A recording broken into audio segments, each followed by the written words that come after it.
Good afternoon. The first item of business this afternoon is time for reflection. Our time for reflection leader today is Professor Mona Siddiqui, OBE, the Professor of Islamic and Interreligious Studies, the University of Edinburgh.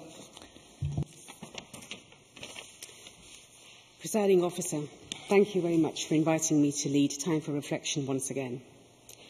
Yesterday I delivered my inaugural lecture at Edinburgh University.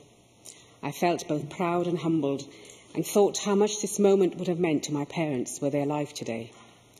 For when my parents came to this country over 40 years ago, they came for the sake of education and they stayed for the sake of education.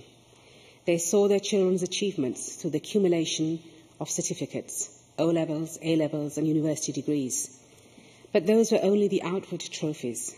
The essence of learning meant something far more profound, for they knew that in an uncertain world, a good education is the one thing no one can take away from you. Perhaps this is why the Quranic prayer, God increase me in my knowledge, resonates so powerfully with me. For both of them, learning wasn't only a means to a better life, but a means to a more reflective life, a life where the individual doesn't just better themselves and their own place in society, but through thought and action develops a vision for the whole of society. It isn't unreasonable to hope that all that is good in our world can be improved and all that is bad can be made a thing of the past. T.S. Eliot said that it is in fact a part of the function of education to help us escape, not from our own time, for we are bound by that, but from the intellectual and emotional limitations of our time.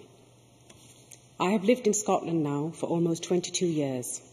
This is my home, my children's home, and so what happens in Scotland matters to me as much as it does to all of you.